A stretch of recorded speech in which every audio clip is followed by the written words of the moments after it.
Great. Yeah. Something, all sorts of things. Lovely. So we're now live. Thank you all so much for joining us. So I'm delighted to welcome you all. We'll be talking with Alan Carter at 7 o'clock on the dot. So we'll just be welcome you as you come through into this Facebook Live event. Something new for me. I don't know whether you've done anything like this before, Alan. Have you participated in a live on Facebook event? I did one with Newcastle Noir, and that was about 7 a.m. Hobart time a couple of months ago. But that was my first one. So that was Newcastle in the UK? That's right, yeah. Oh, right. They had a special panel of Australian and New Zealand crime writers, and I was a mystery guest who turned up about halfway through the panel.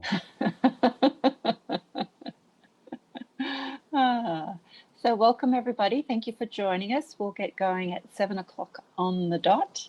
I'm very much looking forward to our chat with Alan, all about crime writing, the light and the dark of crime writing. The light in the dark of our rooms here. Yes, that's right. Yes, we can tell you're an award-winning documentary maker, and I'm just a humble bookseller in my spare bedroom with my itty-bitty book light going. Oh, you got an itty-bitty book light? Yes. So it's not very high-tech at all. We used to have one, but we've lost it. My wife mourns its passing. She keeps looking for it in all of the removals boxes that we have, but we haven't found it yet. So when did you move to Hobart? About 2.5 years ago. Oh, right. Lovely. Yeah, but we seem to move we've been moving every 2 or 3 years lately. It's like somebody is after us. I might touch on that. Thank you, everybody, for joining us. We'll be starting at 7 o'clock. We're just making sure all the technology is working. And I'm very much looking forward to our chat.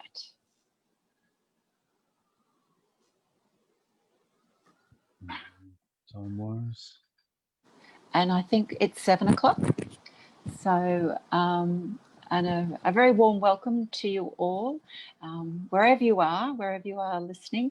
Firstly, I'd like to acknowledge the traditional owners on the land where I'm sitting, that's the Yagara and Turrbal, and pay my respects to elders past, present and emerging.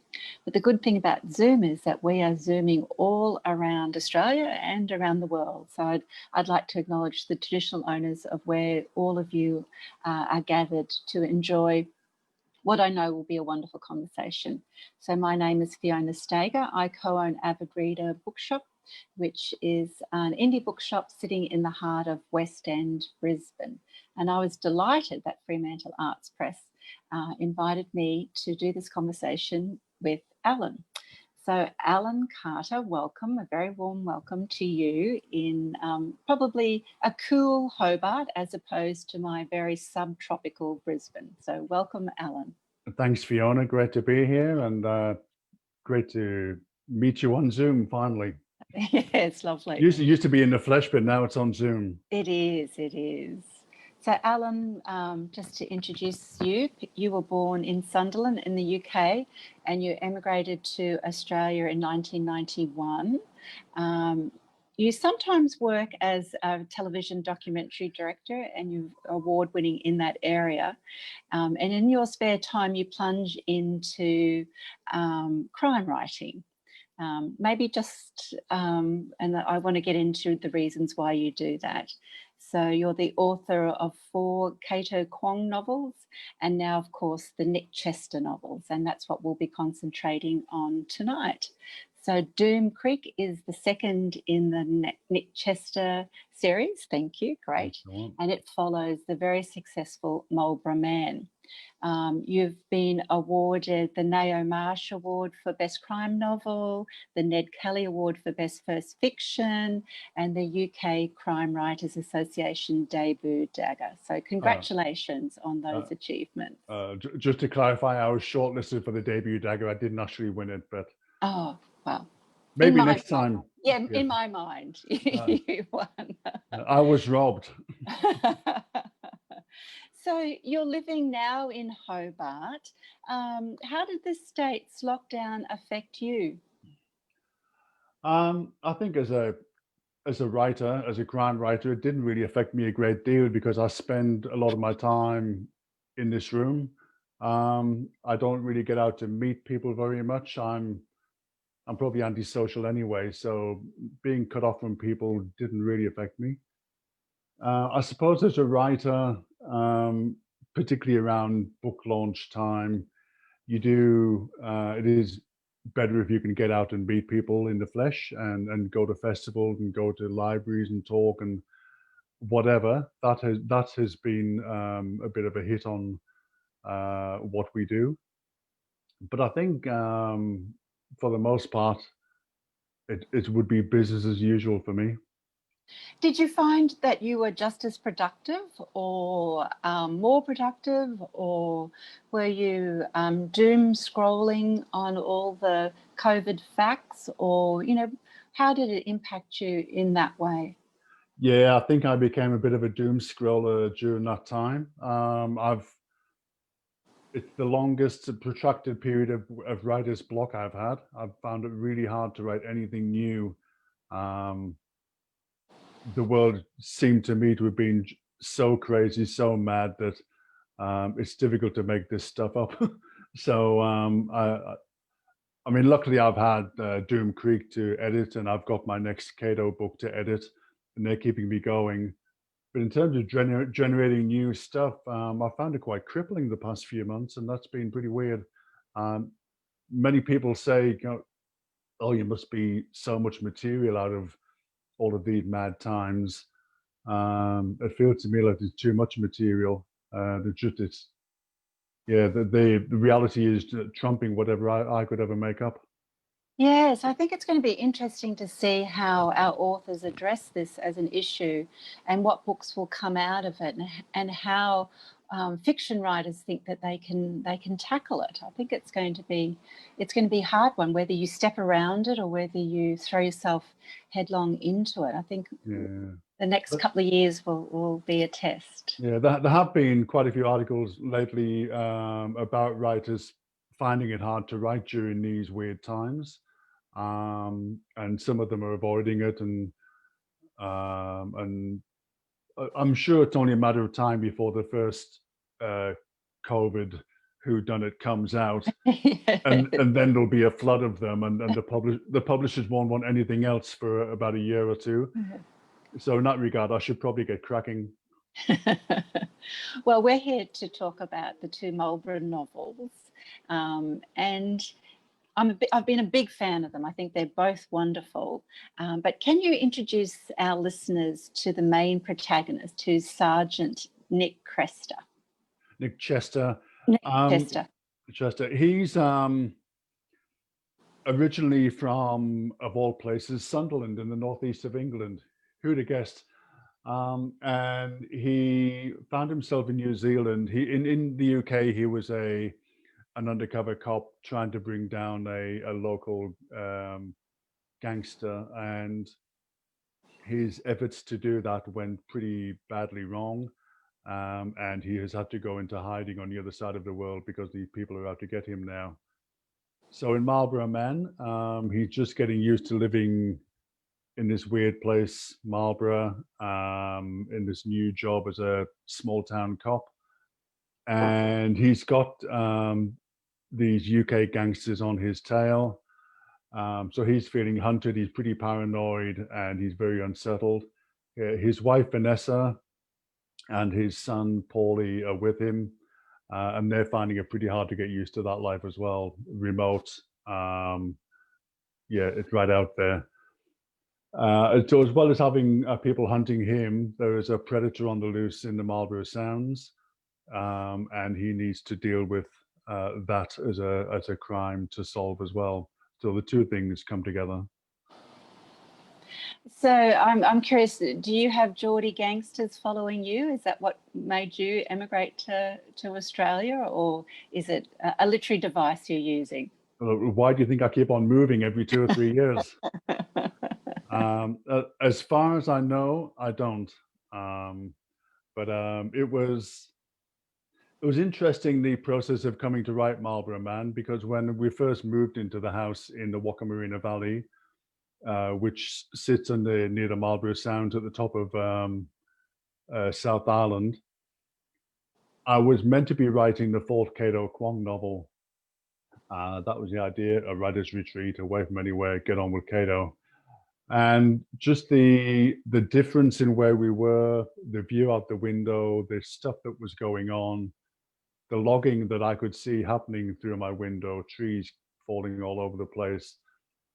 Marlborough Man just kind of crept in and elbowed Cato aside, and I just felt I had to do that. And I had the first half of the novel written in about, I don't know, the first 2 months, which was remarkable. It just came spilling out of me. Because what you've got a wonderful ensemble of characters, including Nick and his constable. But of course, the Marlborough Sounds feels like a strong character in itself. You really you give us a real sense of what it's like. And your K.O. Kwong novels are set in WA. How much does where you live influence what you're writing? I think, particularly with the first Cato Kwong novel, which was written on the south coast of WA, a place called Hopeton, which is a small town on the edge of a national park on the south coast of WA. And again, it was my first taste of small town life. And it was a very remarkable, inspiring landscape and history. And likewise with the Marlborough Sounds. I mean, Marlborough is famous for its wine, which I'm drinking now. There. But it sits on the north of the South Island, and the particular coastline of the Marlborough Sounds is I think there's something like a couple of thousand kilometers of winding coastline, which is equivalent to the length of North America, the width of North America. But it's all these winding coves and secret little bays and fjords, and very spectacular place and very inspiring. It's got its gold mining history. I was looking out of my window onto a pristine rushing river and hills all around me, and hearing the sound of gunshots and pig hunters and all sorts of weird stuff which I'd never encountered before became a daily reality for me. And they're pretty tough people there as well. Generous in terms of helping you out if you're in a fix, but they don't warm easily, and they're pretty tough, hardy folk, and they don't suffer fools, which is why I kept in my writing room and kept out of the way. My wife, Kat, did all of the socializing. So you've got Sergeant Nick, and he's also assisted by the wonderful Latifa Rapata. Can you talk to us about who she is? Well, in some ways, most of my central female characters are in some way my wife, Kath, in terms of how they keep the men in their lives in their place. A very down to earth character with a wicked sense of humor, and very capable. She isn't based on a particular person, but the characteristics are from Kath and other people that I know of somebody who can really kind of take care of themselves and doesn't need any rescuing from anybody. Thank you very much. In fact, she usually tends to rescue Nick. And what they both share is a very dry, laconic humour. And there is a lot of humour through those two characters and then other side characters. How do you balance the humour with crime? What, you know, that notion of light and dark. How do you work that balance? I think for me, it's been there from the very first book I wrote, and humor is a very important part of that light and dark. I come from the northeast of England, and they call it gallows humor, and often you find that in the hardiest of circumstances, it's a dark joke that will see you through it. So it's a way of kind of dealing with the darkness around you, and also bringing light to that. So you have that pacing, and if it was all too heavy and too dark, I don't think I would enjoy reading it myself. I think the odd joke to kind of deflect things now and again is always worth having. And the other thing I like about the characters, in particular Nick, he is a flawed person, but he seems to have great insight. And I wonder how you go about doing that. You know, how do you go about thinking about this man who, you know, he is a little bit troubled, but he's a good man. He's certainly a good father to his son Paulie. How do you go about writing the backstory and like scoping out the character? It was interesting for me, the departure from the Cato series, which is written in the third person past tense, whereby I could have 3 or 4 characters within the book, whose heads I could hop between, and different perspectives to tell the story. In choosing with the Marlborough Man series to be first person present tense, I'm always in Nick's head. And that for me was partly a challenge to see if I could do that and tell the story as effectively that way. But I found it quite energizing. And so spending so much time in Nick's head, while it can get a bit scary after a while, I did feel like I came to know that person. And look, he was this Geordie who found himself 10 kilometers up a dead end valley in New Zealand, the other side of the world, and wondered how the hell he got there. And I didn't have to dig too deep. Didn't have to dig too deep to be finding where he's trying to make sense of the world. And yes, he might have made mistakes and be a human, but and he's impetuous. He's promiscuous. He's annoying at times, but he knows where the line is, and he knows what's right and what's wrong, and fundamentally does try to be a good person. Yes, you know, comparing him to some of the other crime protagonists that we all know, he does seem to be more well-rounded. He does seem to have the insight. He does make mistakes, but you get a sense that, you know, he's a good guy.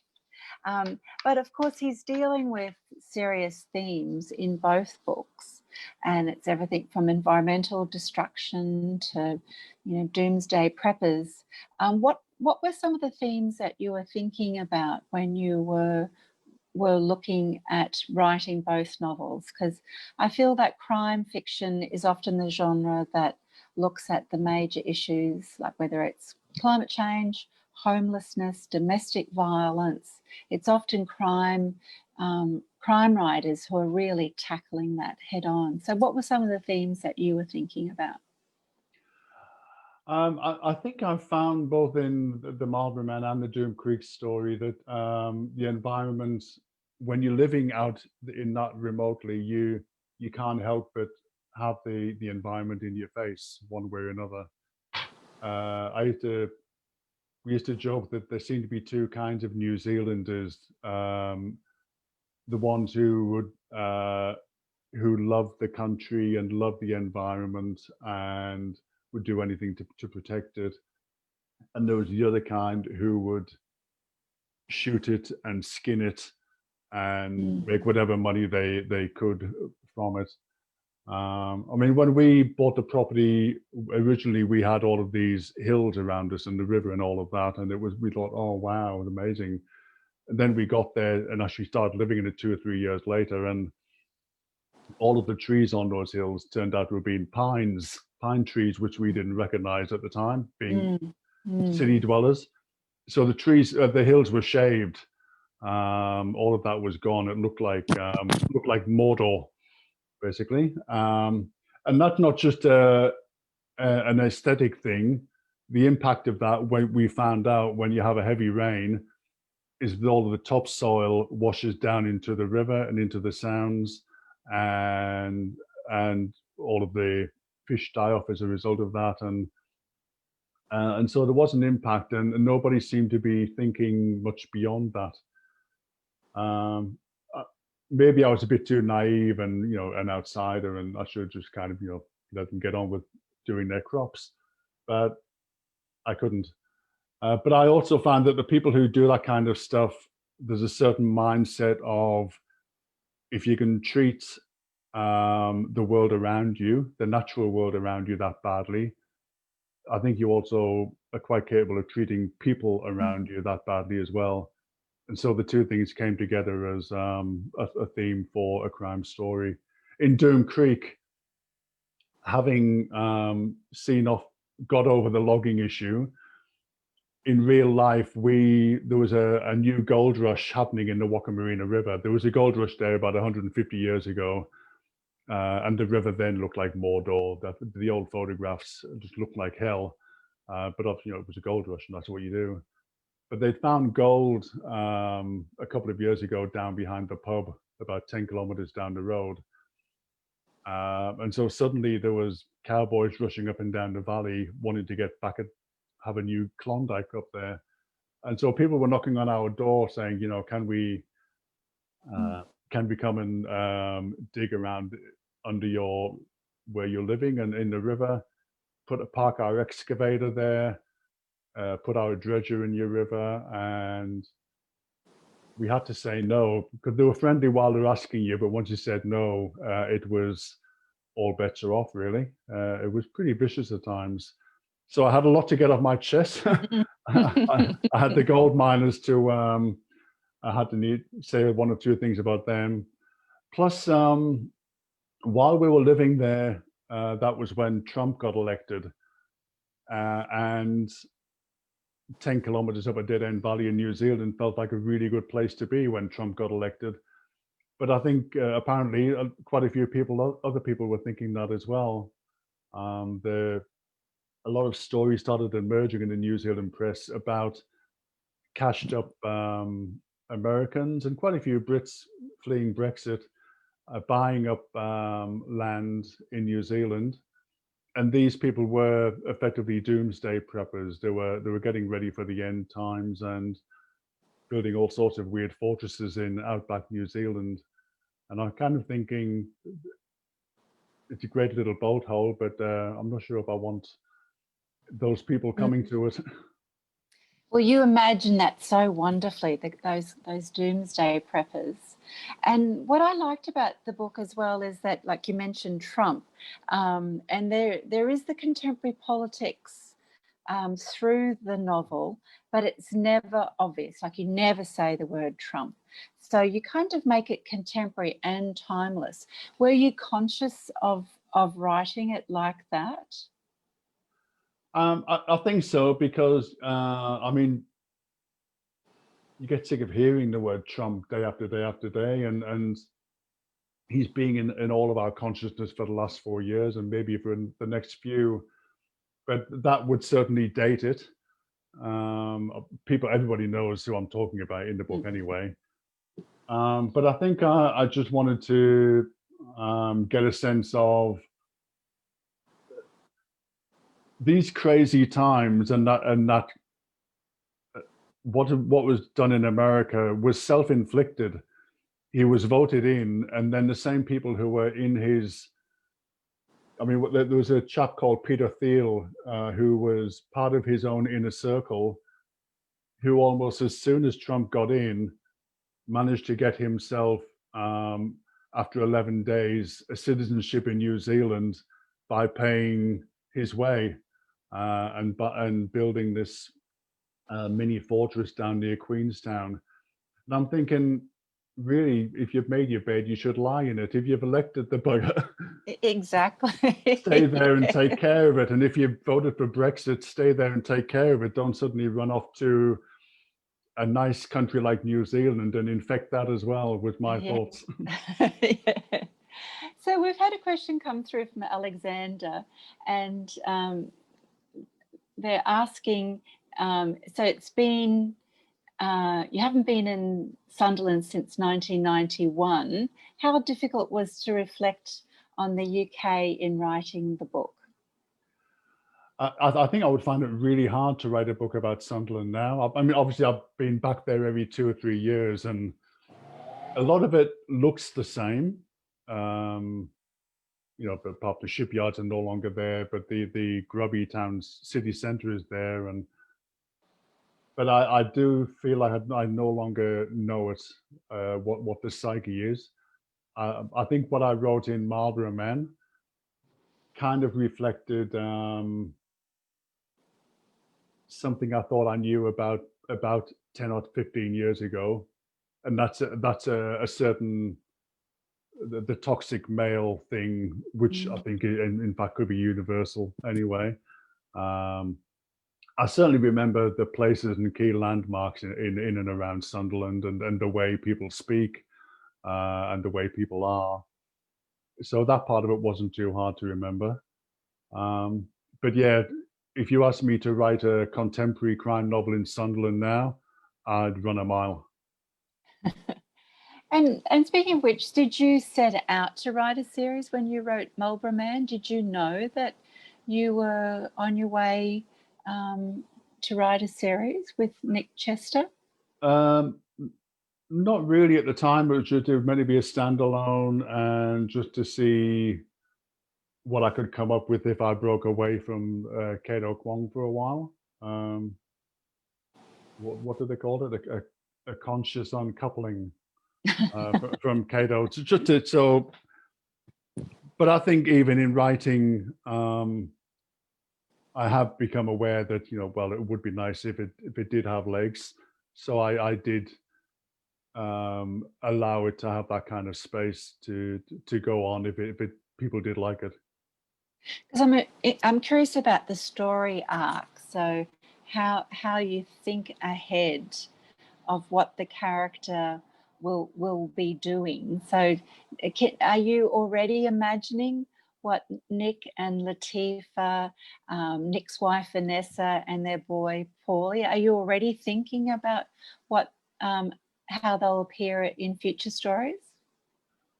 I've started to put together a loose idea for another one, so that's a spoiler, I suppose. And I know that in that one, that Latifah is heavily pregnant. So that's about as much as a story arc as I've got so far. I think by the end of Marlborough Man, I had Nick and his family, who felt very unsettled and paranoid and unsafe at the beginning of the book. By the end of that, Marlborough looks like a home to them, and there is a sense of they do feel like are beginning to belong, and that progresses in Doom Creek, where he is getting known around the community and beginning to develop a love for the place, enough to want to fight for it as well. He certainly goes, he's well known at the bakery. He and Latifah seem to go to the bakery a lot. Yeah, so did I. It's a good bakery, good pies. It sounds like a really good bakery. So I did mention at the beginning that you're an award-winning documentary director. What are the techniques that you used from that to write? What's the overlap? What can you draw upon in making a film into writing crime novels?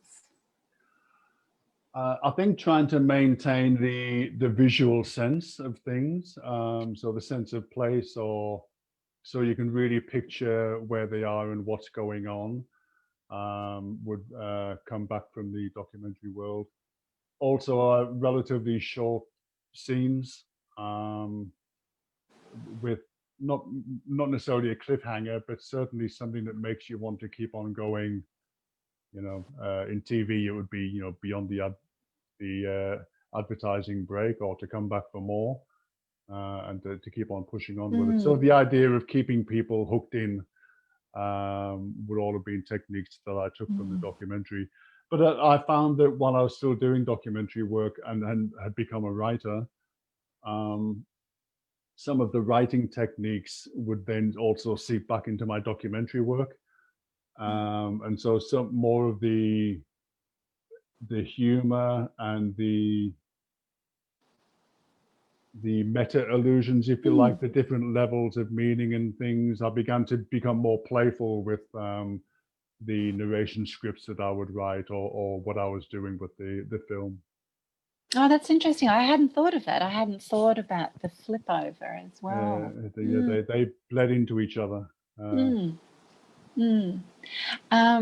So this is a two parts to the question. Why do you write crime, and why do you think people like me love reading crime? I've always been a big crime reader, and so if I was going to write anything, I think it's a genre that I really understand. And in the documentary world, I was fixated on crime stories. I followed legal cases, and I looked at mysteries anyway. So, and then those mysteries and the crime stories, they all feed into those universals of life: greed, lust, ambition, the moral choices that we all make in life. And that's why I think people enjoy reading and watching them, within reason. Sometimes they go crazy, and you think that is not my world, but it's entertaining anyway, and I'll stick with it. But I think the general idea of it can be an escape, in some ways, into a world that you hope to never find yourself in. It can also, by some of the crimes tell you, or the stories that tell you a lot about that society that you're reading or watching about, and that can be quite illuminating. But look, those universals of people who you identify with, finding themselves in a dilemma. Well, I think we all like heroes and heroines, and in a world that's, particularly in the last 4 years, where right and wrong and truth and lies has all become upturned. I think now more than ever we need the fantasy of good winning out over evil, and the right triumphing. And often it's the morality. I think people's moral clocks are a little bit off. So I think sometimes they go looking for the lessons of morality. And to me, Latifah seems to have a very strong moral compass. She seems to me to be someone who can kind of really see right and wrong. Why did you choose to make her a Maori character? I think living in New Zealand, Maori, there's far more of a presence in society, a strong presence, and a very positive presence. And I mean, there's some great writing and acting and filmmaking from all of that world. But just the general visibility, I think it would be hard to write or make anything there and not have that included. It's a daily reality. But I think she also is a way of, she does have a strong moral compass, and Nick, while he's under so much pressure, feels tempted to kind of take shortcuts. She keeps him on the straight and narrow. Yeah, she's great. She's wonderful. And in terms of other crime fiction that you've written, we mentioned earlier the Cato Kwong series. Can you introduce us to who Cato is? Philip Cato Kwong is a Chinese Australian detective in the WA police force. He's in the first 3 books, he's pretty unlucky in love, but by the end of book 3, I give him a girlfriend because I've got that kind of power. And then in book 4, he's actually married and happily married with a child because I dispense goodness wherever I can before I take it away from them. But he's the power. Yeah, I think he's more sensitive and new age than Nick is. He plays piano, he does cryptic crosswords, he thinks about things, and he cares. He's a real truth seeker. I think I once said that. Well, I've had quite a few comments in social media, like Cato seemed to be the kind of guy that you could, take home to meet your mum because he's such a nice bloke, and we all love Cato. Whereas Nick is a bit more dangerous, and he might run off with your mum for all you know. So I think that's the fundamental difference between them. But Cato seemed to have quite a following. People are kind of pretty focused on him because they've come to love him and care for him. Probably because I keep on giving him such a bad time. They feel protective of him. So everybody, feel free to send through questions to the chat, and I'll be able to ask them of Alan. My next question, Alan, is: as a non-writer, I'm endlessly fascinated about that where and when authors write. What's your writing practice? Explain to us the day in the life of Alan Carter, the author. Oh, well, I write in this room here, which is a small room, looks out onto a garden with lots of native flowers and bush, which blocks me off from the road, which gets a bit busy sometimes.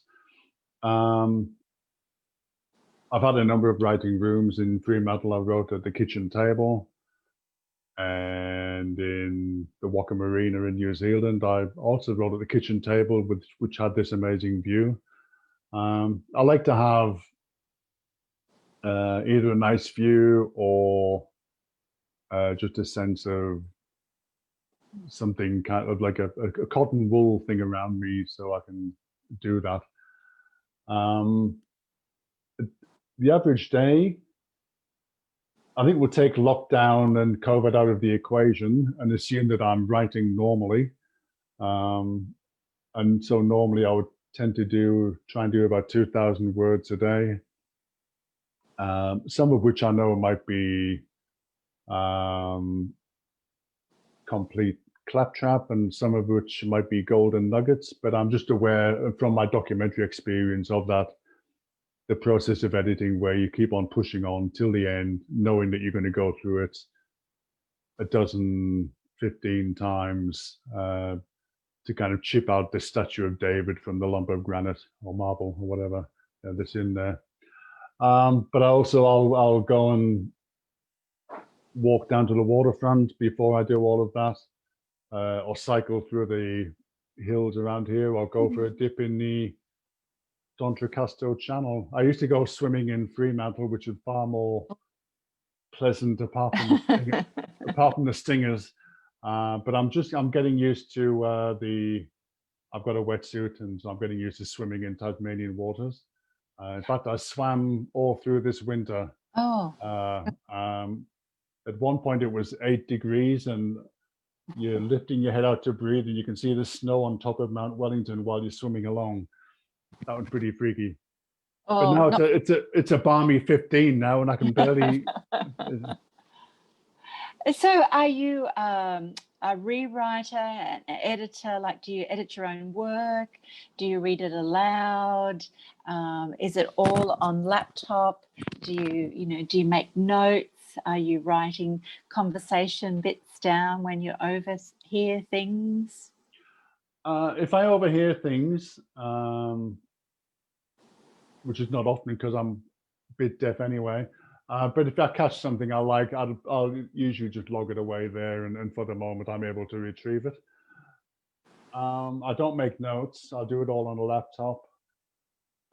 I tend not to edit too much as I'm going. I won't pour over every sentence and make it perfect. I'll push on and go back over it. I'll usually, before I let anybody else see it, be it the editor of Fremantle Press Georgia or Cap, my first reader, I'll have usually done a couple of runs on the finish, what I thought was a finished version first, to polish it up, and make sure it's been a bit of a read, a bit polished before it gets to them. Mm-hmm. So before we go to a couple of other questions and any audience questions, I might get you to read. So you've set the scene for us. You've got Sergeant Nick Chester, ably assisted by the wonderful Constable Latifa Rapata. We've got Nick's very smart wife, Vanessa, and their gorgeous boy, Paulie, and they're living in this amazing area, but they're all under threat in some way. So Right. You've set the scene for us now. If you could read. So this is the prologue to Doom Creek. So it just sets up an initial mystery of something a bit weird going on in that beautiful environment. A predator-free New Zealand? What a great idea. A utopian vision requiring the kind of focus and resources you'd need to put a man back on the moon. Where there's a will, there's a way. But is there the will? How many rats, stoats, weasels, possums, feral cats would need to die? How many stars are there in the sky? Still, all he can do is his bit here in this slice of Eden, once a week, regular as clockwork. Tramping deep into the native bush around Pelorus Bridge to check and reset the traps, do a body count, and try against the odds to save a tiny native long-tailed bat from extinction, even if it is the ugliest little bastard you ever saw. Bob checks his map. Follow the pink ribbons, and there should be a set of possum, rat, and stoat traps over to the right. He's done this countless times, but sometimes his old eyes and mind deceive him. Alzheimer's, or just a trick of the ever-changing light. God, it's beautiful in here. Yes, and the constant throb of tourist and other traffic across the bridge, along with the more distant roar of chainsaws on the adjoining pine plantation over the hill. But close your ears, open your eyes, and it's a dappled Rivendell of vivid mosses and ancient Rimu, another world. And it gets him out of the house, breathing fresh air, staving off his dotage and the old worries that sometimes slink in. Except the air isn't so fresh. You can smell a garroted possum, a crushed rat or stoat from meters away. Something stinks today, for sure, ripe as. He can hear flies buzzing too. It must be a relatively fresh feast. Up ahead he sees a clearing, the telltale yellow of the wasp bait box on a black beech tree, the blue funnel of a possum trap, nothing hanging from it. The smell must be in one of those wooden boxes, the rat and stoat traps maybe.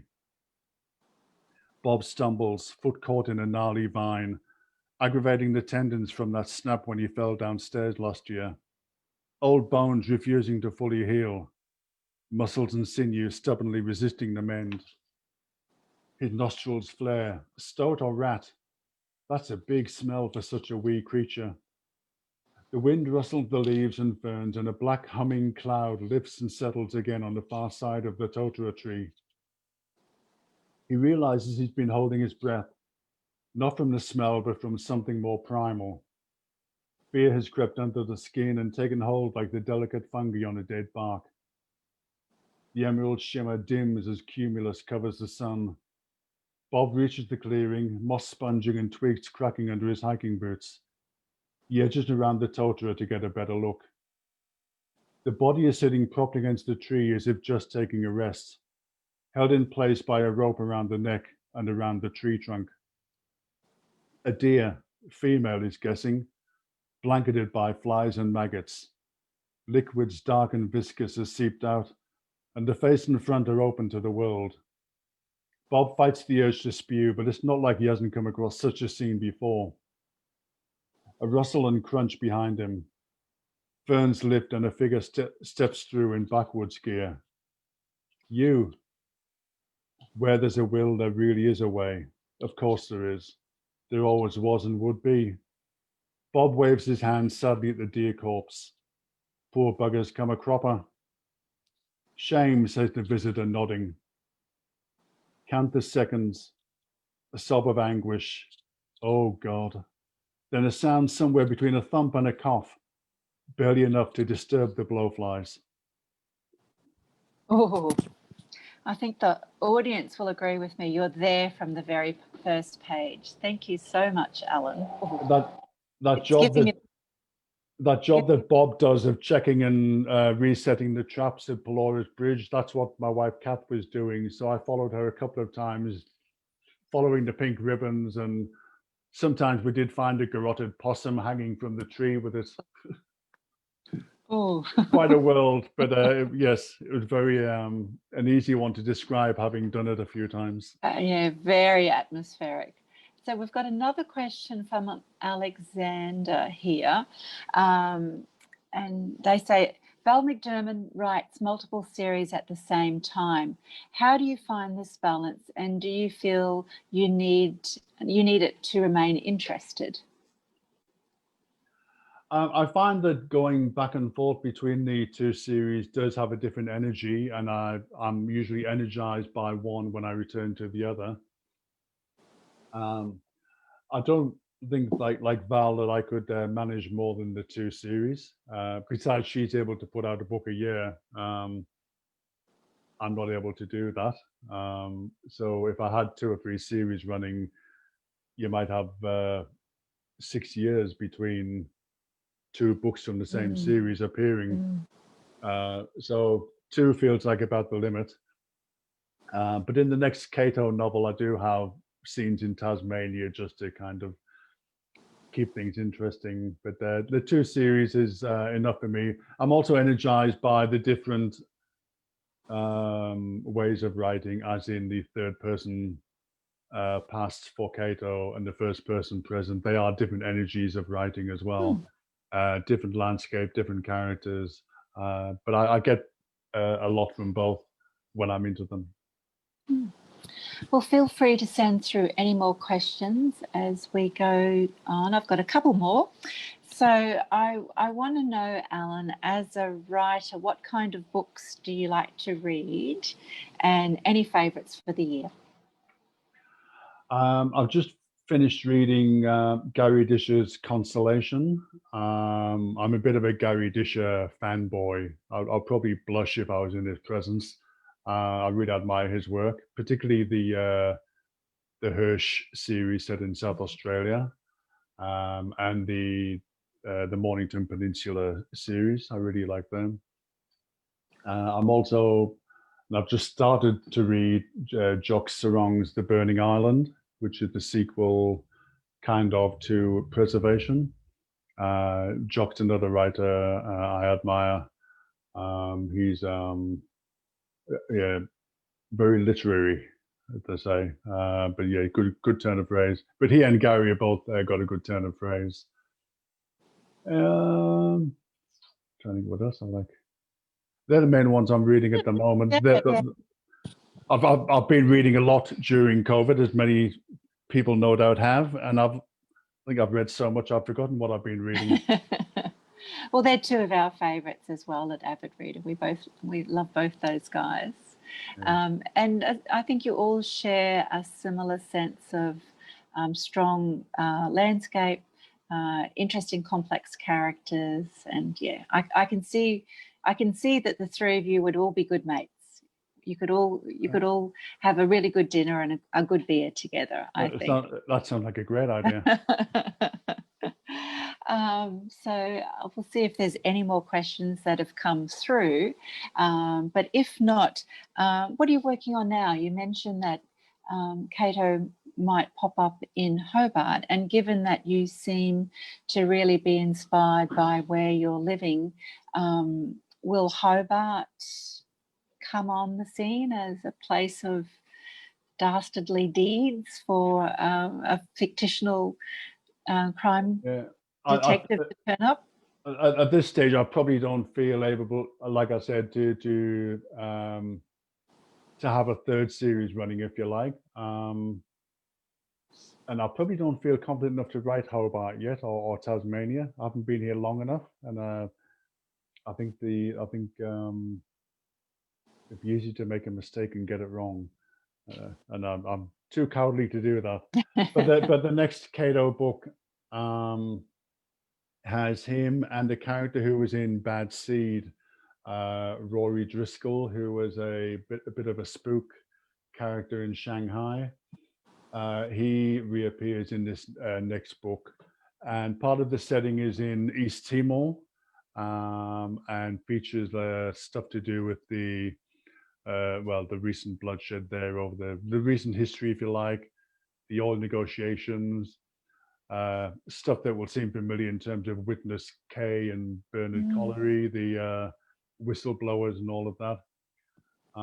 So we've got two threads going. So Rory and Cato kind of share 50-50 billing, if you like. So it's part police procedural and part spy spook thriller, if you like. And I went up to East Timor to do part of the research for it. It was actually my PhD novel, and so I got the research funding to go there and write a particular theme to do with Australia's place in the Asia Pacific and its relationship to its neighbours. And I think nothing speaks more loudly about that than Timor-Leste. Oh, that sounds wonderful. And of course, Jock Sarong's Preservation Island is also in Indonesia. So even more for you two to talk about over that dinner party that you're going to have. Yes. Well, we won't have time to drink. That's right. Well, I'm certainly looking forward to reading that novel, and I'm certainly looking forward to reading more about the Marlborough Sounds and Nick Chester and seeing what they're all up to. I think have we got any more questions? I'll just double check. I don't want to cut off any more audience questions. Oh, yes. Georgia, a question from her. Do you feel any remorse or sorrow when you kill off characters that we've known for a while? Do your characters feel like people that you know? So would that be Georgia, my editor, sending me a trick Cody question? There was a review came out today which kind of questioned about authors not really liking their characters very much and putting them through a lot of pain and reminding them of who's boss. So I think that's what the illusion might be. For a while there, I got a bit Game of Thrones-ish, and I decided to kill off a couple of main big characters in the Cato series. I'm now resisting that temptation because we're all over Game of Thrones. It's a new era.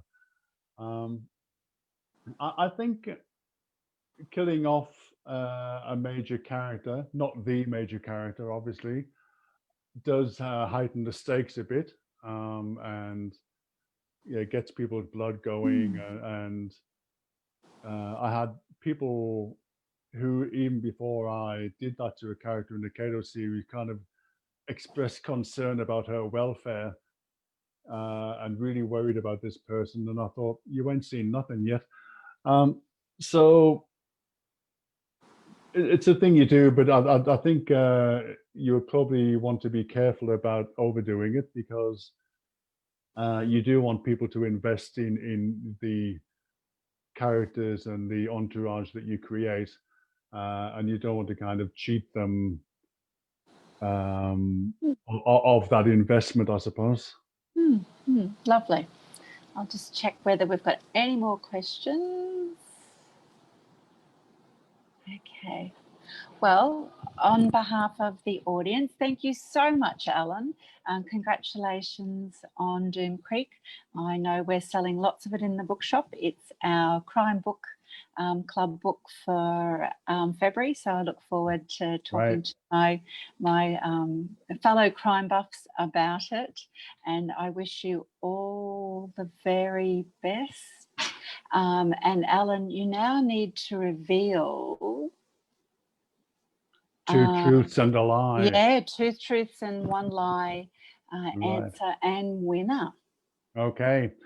Well, I assume you've all watched a video of me telling this crazy story about cycling all the way from the bottom of England to the top of Scotland, about 1,600 kilometers. And who would do a crazy thing like that? And do I look like the kind of person who would do that? So that would have to be a bit dodgy, I would have thought.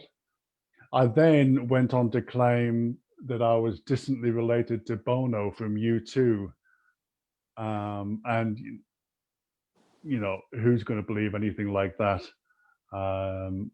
So there's two really good candidates there for a lie, I reckon. And then the third one was a bit of a kind of and also I just kind of like it didn't never really just slipped under the radar. And I just said, anyway, I've got to go now and go and attend to my two lovely dogs, Aaron and Sharon, who I love dearly. And of course, Aaron and Sharon are the lie. Because I don't have any dogs called Aaron and Sharon, and I don't love them dearly. But the other two are perfectly true. Me and Bono are like that. I'll get my fingers in the right place. And yes, I did cycle all that way once. So the person who correctly guessed that was none other than Tracy Hayward. So congratulations, Tracy. Well done, Tracy. You'll be getting a prize of a number of crime books. What were they? Do you have a list of them? I think it would be Shore Leave and David Warner's book and Death Leaves the Station and Over My Dead Body. Add them in, but you'll be getting a great pack of Fremantle Press crime books. So congratulations, Tracy. Well, I think that will keep Tracy going over summer as well. Well done, Tracy. I'm just going to check whether I've got any more little notes from the wonderful Tiffany. So we're also going to be doing another online event, and that's hosted by Avid Reader with Joe Taylor and Lee Kaufman.